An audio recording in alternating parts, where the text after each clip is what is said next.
Hi hello నమస్తే welcome back to my channel నాయకిస్ kitchen. అందరికీ క్రోధినామ ఉగాది శుభాకాంక్షలు. అందరికీ మనస్ఫూర్తిగా బాగుండాలని కోరుకుంటున్నాను. ఈ ఉగాది నాడు నేను చేసిన ప్రసాదాలు వాటి తయారీ విధానం ఎలా అన్నది ఒకసారి చూద్దురు రండి. ముందుగా ఒక బౌల్ తీసుకొని వేపపూతను శుభ్రంగా ఇచ్చేసుకున్న తర్వాత కొద్దిగా వేపపూత తీసుకున్నాను.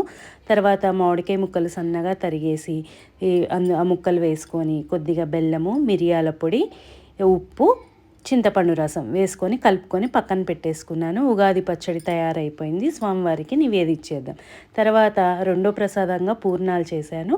ముందు రోజు రాత్రి పూర్ణాలకు కావాల్సిన పిండి ఒక గ్లాసు మినపప్పు, 2 గ్లాసుల బియ్యం, కొద్దిగా మెంతులు వేసి కడిగి 4-5 గంటలు నానబెట్టుకున్న తర్వాత దోసపిండి రుబ్బేసుకున్నాను.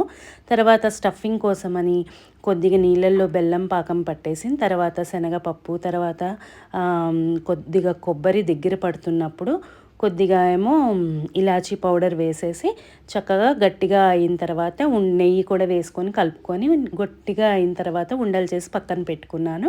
చూసారా, ఇప్పుడు దోసపిండిలో కొద్దిగా బెల్లం వేసి కలుపుకొని తర్వాత ఆ పూర్ణాలు ఒక్కొక్కటిగా డిప్ చేసుకొని అది మనము బోండం రూపంలో పూర్ణాల్లాగా ఆయిల్ డీప్ ఫ్రైలో వేసి వేయించేసుకోవడమేనండి. నేను ఒక్కొక్కటిగా వేసుకుంటున్నాను. మీకు దోసపిండిలో కొద్దిగా బెల్లం కానీ షుగర్ కానీ వేసుకొని కలుపుకొని చక్కగా అలా వేసుకుంటే మాత్రం పూర్ణాలు కలర్ అనేది చాలా బాగుంటుంది. సాఫ్ట్గా మరీ లూజ్గా పిండి కలుపుకోకుండా కొద్దిగా మనకి బజ్జీ పిండి కన్సిస్టెన్సీ లాగా చేసుకుంటే వస్తాయి. చూసారా, ఎక్కడ పూర్ణం లోపల ఉన్న స్టఫింగ్ బయటికి రాలేదు.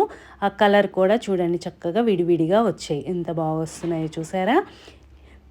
మనము పూర్ణము గట్టే లోపల ఉండే స్టఫింగ్ ఆ పిండి మెదిపేదాన్ని బట్టే మనకి పూర్ణాలు అనేది వస్తాయండి. కొద్దిగా కొద్దిగా లూజ్ అయినా మాత్రం లోపల స్టఫింగ్ లూజ్ ఉన్నా కూడా పూర్ణాలు అనేవి లోపల స్టఫింగ్ బయటకు వచ్చేస్తుంది. చూసారా, చక్కగా వచ్చాయి కదా. సో ఇవి కూడా పక్కన పెట్టేసుకున్నాను. రెండో ప్రసాదం అయిపోయింది. ఇంకా మూడో ప్రసాదానికి వచ్చేద్దాం. మామిడికాయ పులిహార చేస్తున్నాను. ఇవాళ ఉగాది కదా, కంపల్సరీ మామిడికాయ పులిహార అనేది అందరూ చేసుకుంటారు. సో నేను కూడా మామిడికాయ పులిహార చేసేసాను. చక్కగా 1కి 2 చప్పున బియ్యం వాష్ చేసేసుకొని 2 విజిల్స్ వచ్చాక పక్కన పెట్టేసుకున్నాను. చల్లారేలోపు ఒక మామిడికాయ తీసుకొని తురిమేసుకొని పక్కన పెట్టేసుకున్నాను. తర్వాత మన పులిహోర పోపు వేసుకోవాలి కదండి. ఒక బాణలు తీసుకొని చక్కగా గానుగ నూనె వేసుకున్నాను. పులిహోరకి పల్లీ నూనె అయితే అద్భుతంగా ఉంటుంది టేస్ట్.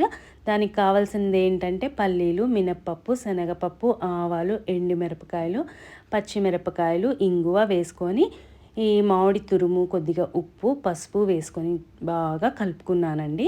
కొద్దిగా ఆయిల్ తేలేదాకా కొంచెం కలుపుకోవాలి. చూసారా, ఆయిల్ తేలింది కదా, ఇప్పుడు ఉడికినట్టు. అది తీసి పక్కన పెట్టుకొని చల్లారే లోపల మనం అన్నం కూడా ప్రిపేర్ చేసుకుందాము. ఒక ప్లేట్ తీసుకొని కలుపుకోవడానికి వీలుగా ఉండేట్టుగా తీసుకొని అందులో కొద్దిగా కరివేపాకు, కొద్దిగా మిరియాల పొడి, కొద్దిగా గానుగ నూనె వేసుకొని ఒకసారి కలుపుకున్నాను. దాని తర్వాత మనం ఆల్రెడీ వేయించి పెట్టుకున్న పులిహోర పోపు ఉంది కదా, అది కూడా వేసేసి చక్కగా కింద నుంచి పైకి మనకి మెతుకు విరగకుండా కలుపుకోవాలన్నమాట. చూసారా, అలా కలుపుకున్నామనుకో మనకి మెతుకుగా ఉంటుంది, బాగుంటుంది అనమాట. చూడడానికి బాగుంటుంది, తినడానికి బాగుంటుంది. ఇప్పుడు పులిహోర అంతా కలిపేసుకున్నాం కదా, ఒక బౌల్కి తీసుకొని సర్వ్ చేసేసుకొని అందరికీ స్వామివారికి ప్రసాదంగా పెట్టిన తర్వాత మనము అది నైవేద్యంగా తినేద్దాం.